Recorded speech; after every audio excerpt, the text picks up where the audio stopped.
Welcome to our YouTube channel Nisha education. आज के इस वीडियो में हम क्लास 10th का चैप्टर 2 बहुपद की एक्सरसाइज 2.3 का क्वेश्चन नंबर 2 सॉल्व करेंगे। देखते हैं क्वेश्चन क्या है। पहले बहुपद से दूसरे बहुपद को भाग करके जांच कीजिए कि क्या प्रथम बहुपद द्वितीय बहुपद का एक गुणनखंड है। ठीक है, हमें यहाँ क्वेश्चन में दो बहुपद दे रखे हैं और बोला गया है कि हमें ये जो बड़ा वाला बहुपद है इसमें छोटे बहुपद का भाग देना है और भाग देकर हमें ये बताना है कि ये जो प्रथम बहुपद है मतलब t² - 3 ये बड़े बहुपद का एक गुणनखंड है या नहीं। ठीक है, तो वो हम कैसे चेक करेंगे। देखिए, जब हम भाग देंगे और शेषफल ये दिया जाएगा हमारा 0, इसका मतलब ये होगा कि t² - 3 दिए गए बड़े बहुपद का एक गुणनखंड है और यदि शेषफल 0 की बजाय कुछ और आता है इसका मतलब ये होगा कि t² - 3 इस दिए गए बड़े बहुपद का गुणनखंड नहीं है। तो चलिए चेक करते हैं भाग देकर, है ना। तो सबसे पहले हम इस बड़े वाले बहुपद को लिख लेते हैं जो कि है 2t⁴ plus 3t³ - 2t² - 9t और ये -12। ठीक है, इसमें हमें भाग देना है किसका, t² - 3 का। ठीक है, तो हमने इसी प्रश्नावली मतलब 2.3 का क्वेश्चन नंबर 1 सॉल्व किया था जिसमें हमने बहुपदों का भाग किया था। ठीक है, तो आई होप अब आपको भाग देना बनने लगा होगा। तो चलिए देखते हैं ना इसे।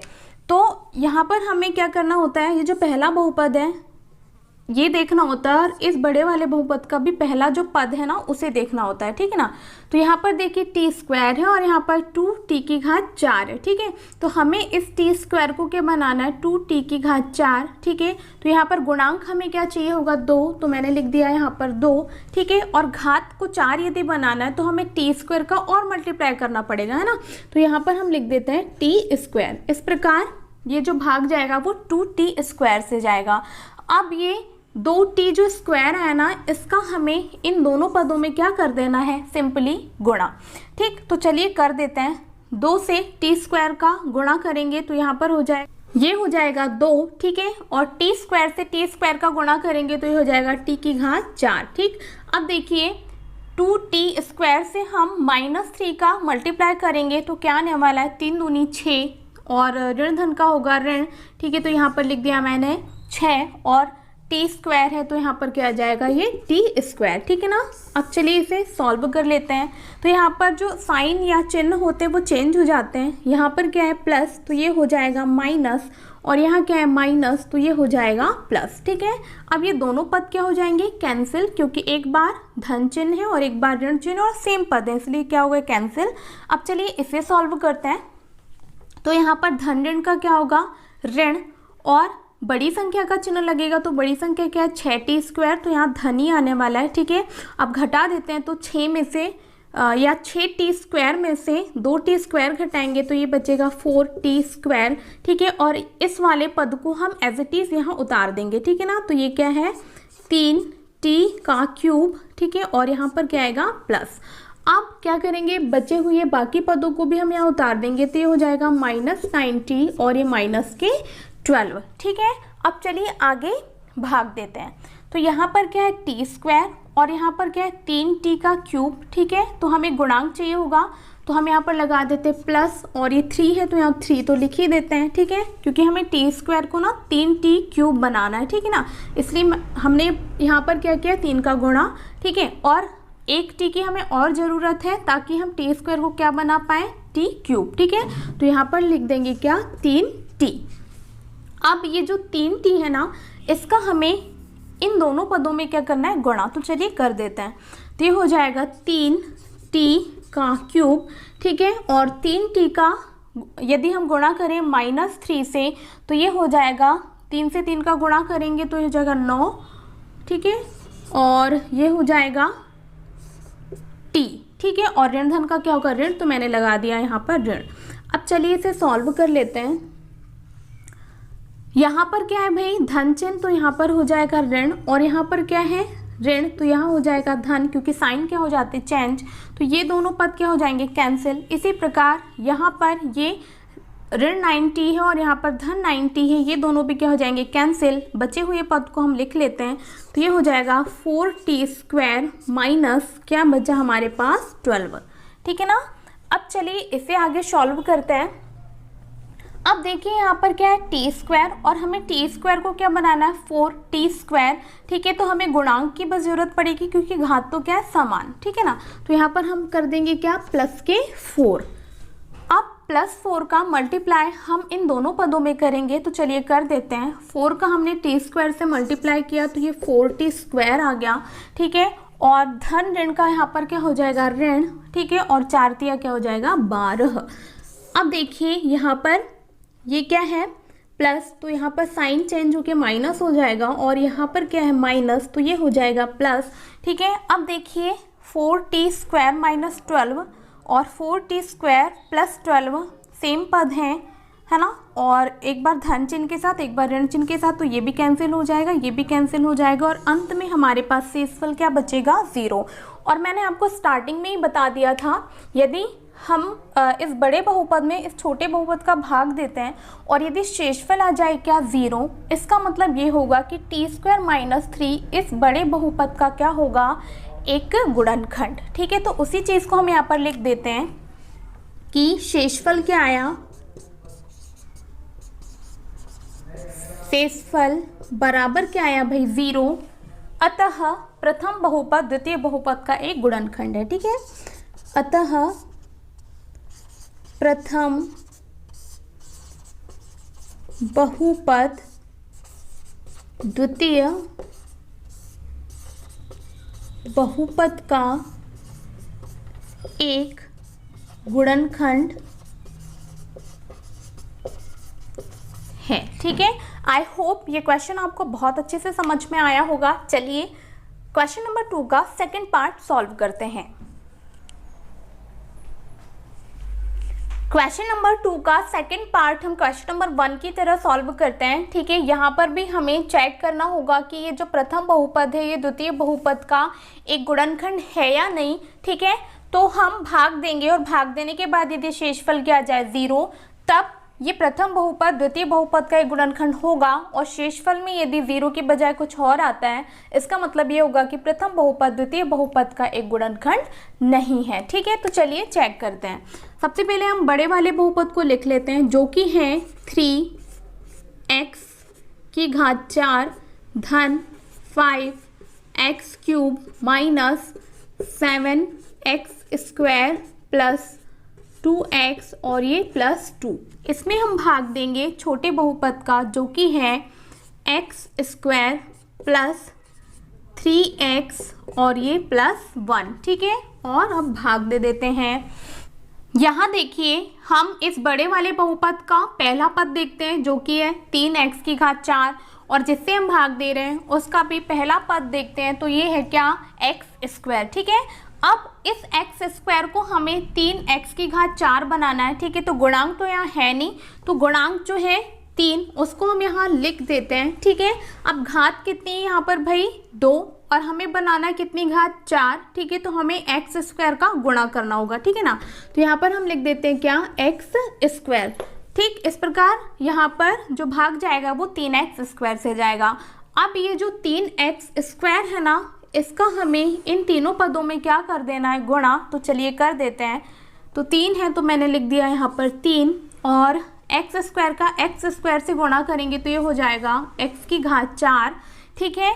और अब 3x² से हम 3x का मल्टीप्लाई करेंगे, ठीक है। तो यहाँ पर अब प्लस है तो प्लस ही आएगा, 3 का 3 से गुणा किया तो ये आ गया 9, ठीक है। और x² का गुणा x से करेंगे तो ये हो जाएगा x³, ठीक है ना।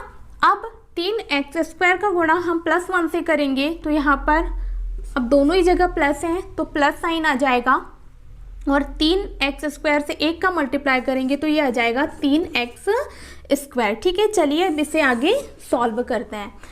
अब यहाँ पर हमें क्या करना होगा साइन चेंज, तो यहाँ पर प्लस है तो ये हो जाएगा माइनस और ये प्लस है तो यहाँ पर भी क्या हो जाएगा माइनस और ये प्लस है तो यहाँ पर भी क्या हो जाएगा माइनस। चलिए अब सॉल्व करते हैं। तो ये देखिए 3x की घात 4, 3x की घात 4, एक बार प्लस साइन के साथ, एक बार माइनस साइन के साथ, तो दोनों पद क्या हो जाएंगे, कैंसिल। ठीक है, और यहाँ पर धन ऋण का क्या हो जाएगा, ऋण। और 9x की घात 3 में से हम 5x की घात 3 को घटा देंगे तो ये बचेगा 4x क्यूब। ठीक है, और बड़ी संख्या का चिन्ह लगेगा तो यहाँ पर हो जाएगा माइनस। ठीक है, अब इसे सॉल्व करेंगे तो ये माइनस माइनस क्या हो जाएगा, प्लस, और बड़ी संख्या का साइन लगेगा तो पहले साइन लिख देते हैं जो कि आएगा माइनस। ठीक है, और 7x स्क्वायर में हम 3x स्क्वायर जोड़ेंगे तो ये हो जाएगा 10x स्क्वायर। ठीक है, अब बचे हुए पदों को हमको क्या करना है, उतार देना है। तो ये हम लिख देते हैं प्लस 2x और ये प्लस के 2। अब इसे आगे सॉल्व करते हैं। अब देखिए यहाँ पर इस बहुपद जो हमारे पास बचा है उसका पहला पद देखना है और यहाँ पर भी पहला पद देखना है। ठीक है, तो इस एक्स स्क्वायर को हमें क्या बनाना है, ऋण 4x क्यूब। ठीक है, तो हमें ऋण 4 की जरूरत पड़ेगी, तो मैंने यहाँ सबसे पहले लिख दिया ऋण 4। ठीक है, अब घात में कितना का डिफरेंस आ रहा है, 1, मतलब यहाँ पर स्क्वायर है और यहाँ पर क्यूब है। ठीक है, तो हमें एक x की जरूरत पड़ेगी जिससे कि ये एक्स स्क्वायर क्या हो जाए, x क्यूब। ठीक है, तो यहाँ पर हम क्या कर देंगे, ये x। तो इस प्रकार अब भाग किससे जाएगा, ऋण 4x से। ठीक है, और ऋण 4x का गुणा हमें इन तीनों पदों से करना होगा, तो चलिए कर देते हैं। तो ऋण 4x का गुणा यदि मैं करूं x स्क्वायर से तो यह आ जाएगा ऋण 4x क्यूब। ठीक है, और ऋण 4x का गुणा यदि हम 3x से करेंगे तो ये ऋण धन का हो जाएगा ऋण, और 4 तिया कितना होता है, 12। ठीक है, और x का गुणा हम यदि x से करेंगे तो ये हो जाएगा x स्क्वायर। ठीक है, यहाँ पर मैं डायरेक्ट कर रही हूँ। यदि आपको ये कठिन लगता है या होता ना कई बार कई बच्चे नहीं कर पाते हैं, तो आप लोग क्या करेंगे, इस ऋण 4x का आप अलग से इससे गुणा कर लेंगे और जो भी आपका गुणा के बाद आंसर आएगा ना उसको यहाँ पर लिख देंगे। ठीक है, अब देखिए ये हो गया। अब ऋण 4x का गुणा हम किससे करेंगे, 1 से, तो ये क्या आएगा, ऋण 4x ही आएगा। तो मैंने यहाँ पर लिख दिया क्या, ऋण 4x। ठीक है, अब चलिए इसे सॉल्व करते हैं। तो यहाँ पर हम साइन चेंज कर लेते हैं, ये माइनस है तो ये हो जाएगा प्लस, ये माइनस है तो यहाँ पर भी क्या हो जाएगा प्लस, और ये माइनस है तो यहाँ पर भी क्या हो जाएगा प्लस। अब देखिए ऋण 4x क्यूब धन 4x क्यूब दोनों पद क्या हो जाएंगे, कैंसिल। ठीक है, और यहाँ पर धन ऋण का क्या हो जाएगा, ऋण, और बड़ी संख्या का चिन्ह लगेगा तो बड़ी क्या है, 12, तो यहाँ पर प्लस साइन ही आने वाला है। और 12x स्क्वायर में से हम 10x स्क्वायर माइनस कर देंगे तो यहाँ पर बचेगा 2x स्क्वायर। ठीक है, अब चलिए इसे सॉल्व करते हैं। तो ये प्लस प्लस का तो प्लस ही होगा, और 2x में हम 4x को ऐड करेंगे तो ये हो जाएगा 6x, और ये प्लस क्या हो जाएगा 2। ठीक है, अब इसे आगे सॉल्व करते हैं। अब फिर से हमें क्या करना है भाई, यहाँ का मतलब जो शेषफल हमारे पास बचा है उसका पहला पद और जिससे हम भाग दे रहे हैं उसका पहला पद देखते हैं। ठीक है, यहाँ पर है एक्स स्क्वायर, घात देख लेते हैं सबसे पहले, और यहाँ पर भी है क्या, एक्स स्क्वायर, तो हमें घात की तो आवश्यकता बिल्कुल नहीं है। अब गुणांक देख लेते हैं तो यहाँ पर क्या है 2 और यहाँ नहीं है 2, तो हम क्या करेंगे 2 का गुणा कर देंगे जिससे कि ये एक्स स्क्वायर क्या बन जाए 2x स्क्वायर। ठीक है, तो यहाँ पर हम क्या करेंगे +2 कर देंगे। ठीक, अब इस 2 का ना हम इन तीनों पदों में क्या करेंगे गुणा, तो कर देते हैं, है ना। 2 से यदि मैं एक्स स्क्वायर का गुणा करूं तो यहाँ पर आ जाएगा 2x स्क्वायर, और 2 का यदि हम 3x से गुणा करेंगे तो 3 दूनी 6x आ जाएगा, और 2 का 1 से मल्टीप्लाई करेंगे तो ये 2 1 का 2। ठीक है, चलिए इसे सॉल्व कर लेते हैं। अब यहाँ पर साइन पूरे चेंज हो जाएंगे, ये प्लस है तो माइनस हो जाएगा, ये भी क्या हो जाएगा माइनस, ये भी प्लस है तो क्या हो जाएगा माइनस। ठीक है, अब ये 2x स्क्वायर +6 +2 ये सारा प्लस में है और नीचे वाला सारा माइनस में है, तो सारे पद आपस में क्या हो जाएंगे कैंसिल। तो हम बारी बारी से इनको कैंसिल कर देते हैं और अंत में हमारे पास क्या बचेगा 0, जो कि आया शेषफल। ठीक है, तो आप लोग देख पा रहे हैं जब हमने बड़े बहुपद में छोटे बहुपद का क्या दिया भाग, तो हमारे पास क्या आ गया शेषफल 0। इसका मतलब इस बड़े बहुपद का ये छोटा बहुपद क्या है, एक गुणनखंड। ठीक है, मैंने पहले ही बताया था शेषफल यदि 0 आए इसका मतलब ये गुणनखंड होगा, और शेषफल 0 की बजाय कुछ और आए मतलब ये गुणनखंड नहीं होगा। तो वही चीज़ हम यहाँ लिख देते हैं कि शेषफल क्या आया, शेषफल बराबर आया क्या 0। तो अतः प्रथम बहुपद द्वितीय बहुपद का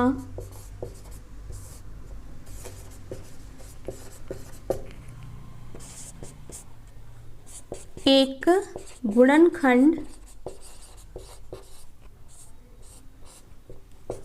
है। आई होप ये क्वेश्चन आपको अच्छे से समझ में आया होगा। चलिए थर्ड पार्ट करते हैं। थर्ड पार्ट में भी हम देखते हैं कि ये जो प्रथम बहुपद है द्वितीय बहुपद का गुणनखंड है या नहीं। तो चलिए भाग दे देते हैं।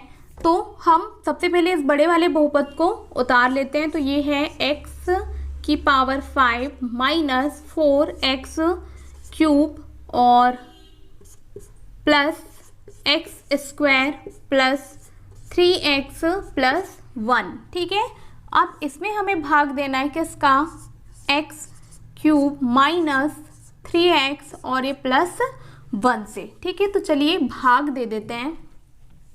अब हमें क्या करना होता है, बड़े वाले बहुपद का पहला पद और छोटे वाले बहुपद का भी पहला पद देखना होता है। ठीक है, तो यहाँ पर है x क्यूब और यहाँ पर क्या है x की पावर 5। मतलब हमें यदि इन दोनों को समान करना हो तो यहाँ पर हमें किसका गुणा करना पड़ेगा भाई, अब घात 3 है। ठीक है, हमें और 2 घातों की जरूरत है। तो यहाँ पर हम लिख देंगे क्या, x स्क्वायर। ठीक है, तो अब इस x स्क्वायर का गुणा हम इन तीनों पदों में कर देते हैं।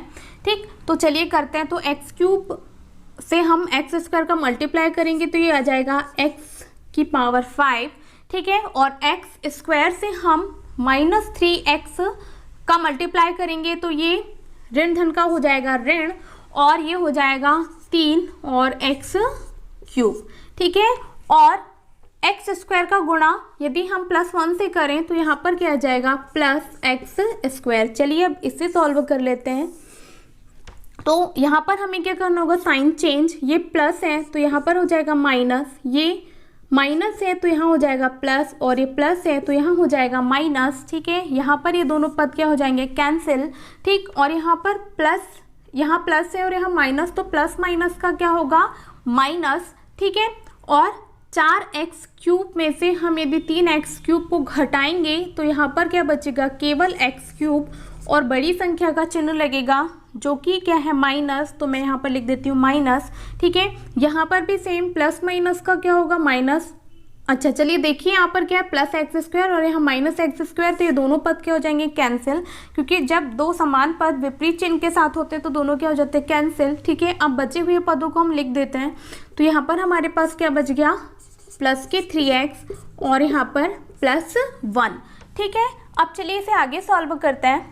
अब हमें वापस से यहाँ पर इस जो पूरे बहुपद या शेषफल का पहला पद देखना होगा और इसका भी पहला पद देखना होगा। ठीक है, तो देखते हैं, यहाँ एक्स क्यूब है, यहाँ भी एक्स क्यूब है, लेकिन यहाँ पर माइनस नहीं है। ठीक है, तो यहाँ पर हम कर देते हैं माइनस। ठीक है, अब देखिए एक्स क्यूब यहाँ पर भी, एक्स क्यूब यहाँ पर भी है, ना तो कोई गुणांक है और ना ही हमें घात की जरूरत है, तो हम क्या करेंगे, -1 से यहाँ पर भाग दे देंगे।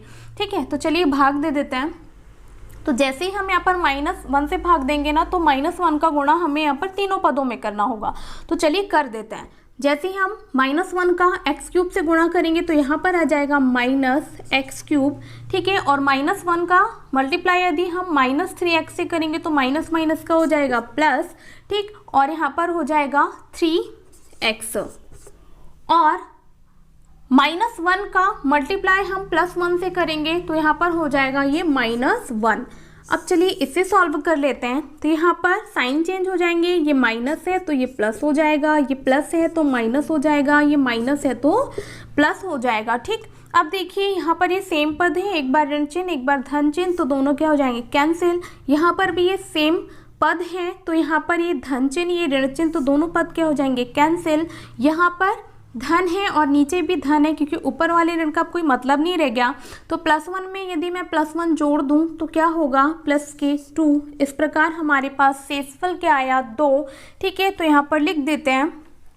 एक और चीज़, यदि यहाँ पर शेषफल क्या था, 0, तो फिर ये प्रथम बहुपद द्वितीय बहुपद का एक गुणनखंड होता, लेकिन यहाँ पर शेषफल क्या आया है, 2। इसका मतलब प्रथम बहुपद द्वितीय बहुपद का गुणनखंड नहीं है। तो वही चीज़ हम यहाँ लिख देते हैं। तो शेषफल कितना आया हमारा, +2 बराबर आया +2, अतः प्रथम बहुपद, द्वितीय बहुपद का एक गुणनखंड नहीं है। ठीक है, इस प्रकार क्वेश्चन नंबर 2 के तीनों पार्ट खत्म होते हैं। आई होप तीनों पार्ट आप लोगों को बहुत अच्छे से समझ में आए होंगे, और यदि आपको ये वीडियो पसंद आई हो तो इस वीडियो को आप लाइक ज़रूर करें और अपने दोस्तों के साथ ज़्यादा से ज़्यादा इस वीडियो को शेयर करें, ताकि और भी बच्चों का फ़ायदा हो सके, क्योंकि ये बिल्कुल फ्री ऑफ कॉस्ट है, आपको एक भी रुपये पे नहीं करने हैं। ठीक है, और मेरे इस चैनल को आप सब्सक्राइब जरूर कर लें, और सब्सक्राइब बटन के बाजू में जो बेल आइकॉन होता है उसे भी प्रेस कर लें, ताकि आने वाले इसी तरह के वीडियोस आपको इजीली मिलते रहें। Thank you.